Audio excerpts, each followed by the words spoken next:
What's up, guys? Welcome back to Deck Tech for Decks. I'm your host Caleb. Today we're taking 27 cards out and putting 27 cards in the Squirreled Away Precon on an extreme budget. If you guys want to support the channel, you can click on that whatnot link in the description down below. You'll get a free $15 to hopefully pick up some of these cards in the video, and then additionally you'll be helping out the video when you do that. Shout out to my high contributing patrons, Newsome and Irrelevant. You guys rock. Now let's get into what the face commander and the commander we're going to be using for this Precon upgrade does. Now on its face, all you have to do is tap this guy, pay 2 life, and he's going to add mana to your mana pool equal to the amount of tokens we tap, which is all of them. This means we can cheat some massive creatures into play very quickly in this deck because it's not hard to get a lot of tokens on the battlefield. Tokens are not really balanced around not making a lot of them all at once, especially when we're talking about food tokens. There's some creatures for 3 mana, they'll enter the battlefield and boom, create 3 foods, and then that's just going to add 3 extra mana to our next turn or even that turn. So that's kind of the strategy we went. I know you guys are going to be disappointed in me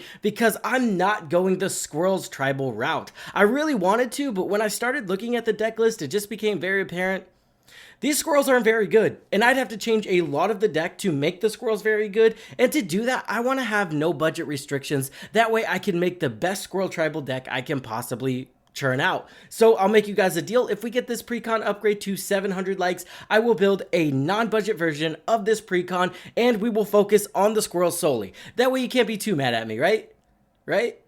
Anyway, let's get into what we're going to try to do with this deck. Again, we're just trying to make as many treasure tokens, or sorry, not treasure, force of habit, as many tokens as possible. So Screeching Scorch Beast is going to be amazing here. This guy makes a ton of zombies. It's insane. Even without having other mill cards in the deck, this guy just does create a wide board state very quickly. And that's kind of the goal of the deck. We just want a lot of cards that generate a wide board state as quick as possible. That way we can tap more tokens for mana and cast more massive creatures. Threefold Thunderhulk, yep, you know he's going to be in the deck. He's going to get massive. We have a lot of artifacts that are foods that can get sacrificed to buff this guy up, and then that's just going to generate even more tokens, and then we can tap for even more mana, and that's kind of the strategy we're going to take with this guy. Cast big stuff, create a lot of tokens, and then end the game with something like a, on the tip of my tongue here and right in front of me, but I can't see it. Aha, Blossoming Bog Beast. Yes, this is going to be the main game ender of the deck, or at least one of them, because even sacrificing a food and then attacking with him, that's giving all of our creatures +5/+5. So that's enough to really end out the game when you have a super wide board state. So that sounds like a Precon upgrade you want to get into. Let's get into it. The first thing we're going to focus on is getting a token on the battlefield in the early game, because remember, Hazel's able to actually create token copies of the tokens we already have. So by turn 3, we already need to have a token on the battlefield. That way, whenever we cast this guy turn 4, he can already start creating token copies of our tokens. This is where Killer Service comes in. For 3 mana, we're going to generate 3 food tokens, and then additionally, we can actually sacrifice a food token for a 4/4 Rhino. So instead of creating a token copy of a food every turn, we can actually just create a token copy of a 4/4 Rhino every turn. That's just going to give us a lot more value. Breakdown, Weirding Wood, Blighted Burgeoning, these are all very flexible cards that can either be removal or ramp that just so happen to generate a token whenever you cast them. Tireless Tracker, solid card advantage. He's going to generate a clue every time a land enters the battlefield, then we can sack those to draw a card and he's going to get bigger, or we can just use them with our commander to generate more mana. That's just going to be very flexible. Emissary Green. Whenever Emissary Green attacks, starting with you, each player votes for profit or security. You create a number of treasure tokens equal to twice the number of profit votes. Put a 1/1 counter on each creature you control equal to the number of security votes. So obviously we're going to vote profit every time and generate those treasure tokens, and then our opponents can do whatever they want, but notably they're kind of incentivized not to die. So if we have a massive board state of tokens, they're going to probably give us the treasure tokens just so we can't kill them. Lord Skitter's Blessing might be a little too cute, but I think it's kind of cool here. It enters the battlefield and then we're going to get a Wicked Roll token. So instantly we can just throw that on our commander. It really doesn't matter. And that's just going to tap for mana, right? Because of our commander. And then at the beginning of your draw step, if you control an enchanted creature, you get to draw a card and lose a life. So it's basically just a Phyrexian arena that synergizes with the commander and gives us more ways to generate mana, but it might see a cut later on depending on how reliably they're able to remove the creature we enchanted. I'm really excited about Promise of Aclazotz in this deck because we can sacrifice a non-demon creature and then create a 3/4 white-black vampire demon creature token, and then we can play the enchantment for 2 mana, and it just says at the beginning of your end step, you may sacrifice a non-demon creature. If you do, populate. So what this essentially does, it allows us to sacrifice our fodder for some 3/4 vampire demons, which is amazing because we can then turn around and copy it with our commander as well. So we're essentially adding 8 power of flying creatures to our board every single turn consistently. Kind of crazy. Tavash Gloom Summoner is also insane in this deck because he's a 4/4 with lifelink, so he can gain 4 life a turn, right? And then his ability is at the beginning of your end step, if you gain life this turn, you may pay X life, where X is the amount of life you gain this turn. If you do, create an XX black demon creature token with flying. So whenever you pair that with food tokens, it's very easy to gain a ton of life, and then we can make maybe like a 10/10 demon, right? Not hard because all we have to do is sacrifice 2 food and then attack with this guy, and we already gained 10 life, and then we're able to create another token copy of that every single turn with our commander. So the goal of this guy, just make a giant demon and start populating it. Hornet's Nest is just going to help us out in the early game. If they attack us, we can block, and we're just going to create a lot of green insects that are going to top for mana in the later game.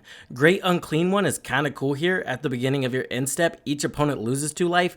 Then for each opponent who has less life than you, create a 1/3 black demon creature token named Plague Bearer of Nargle. I like this because at its high end, we can generate up to 3 tokens a turn very consistently. That's just going to make us hard to deal with, especially when we're adding essentially 3 mana to the board every single rotation. And then the low end's not terrible either. 1 to 2 tokens a turn is not bad. Rolling Hamsphere, this definitely should have been in this deck. It's kind of just funny. It's basically like a Mirror Battlesphere, but they're hamsters instead. And it says whenever Rolling Hamster attacks, create 3 red hamster creature tokens, then it deals X damage to any target where X is the number of hamsters you control. So you're just going to keep generating more hamsters, which is going to allow you to generate more mana, and then all of those hamsters are also going to allow you to bolt down all of your opponent's key creatures. Screeching Scorch Beast is going to be featured in this deck. You already know it's very consistent at generating a massive board state, even if we're not consistently milling our opponents. Orochi Soul Reaver is a solid way to generate some tokens, and then additionally, it generates a board state as well. Now, it does look like it's 6 mana, but 9 times out of 10, we're only going to pay 4 mana for this guy, and then it generates 3 treasure tokens a turn. That's kind of where I like to be. We're generating up to 3 tokens a turn with multiple different creatures, and that's going to allow us to ramp ahead of our opponents at an insane rate. Threefold Thunderhulk is always a card I've wanted to play around with, and this seems like the perfect deck for it. He's going to enter the battlefield, generate 3 tokens. Yes, I know he's 7 mana, but 7 mana is nothing for this commander, and then this guy's just going to keep generating even more tokens because we're able to sacrifice our food, or any other artifact for that matter, to make this guy massive, and that's just going to cause him to generate an even bigger board state. Peregrine Took also seemed like a no-brainer here. Now whenever we generate any token, we're also going to generate a food, which again is going to ramp us even more, and then we can also sacrifice 3 food to draw a card, so it's also card advantage. Pitiless Plunderer does go infinite with another card in the deck, Chatterfang, but all this is really going to do is wipe your entire opponent's board, because what's going to happen is, let's say we have Chatterfang, a squirrel, and Pitiless Plunderer on the battlefield. We pay 1 black mana to sacrifice that squirrel to give one of our opponent's creatures plus X minus X, and that's going to trigger our Pitiless Plunderer, getting us a treasure token. Then whenever Pitiless Plunderer triggers, generating a treasure token, Chatterfang triggers, generating a squirrel token. Then we can sacrifice the treasure token we got off of Pitiless Plunderer for 1 black mana to again trigger or activate Chatterfang, and that's going to sacrifice the squirrel, giving another opponent +1, -1. And we can do this as many times as we want, giving all of our opponent's creatures negative infinity, negative infinity. Now, a solid way we can use it to win the game is either having something like a Zulaport Cutthroat on the battlefield, then we're going to ding them every time we sacrifice a creature, or we can just say, let's take a 5/5, give it +4, -4, and now that 5/5's a 9/1,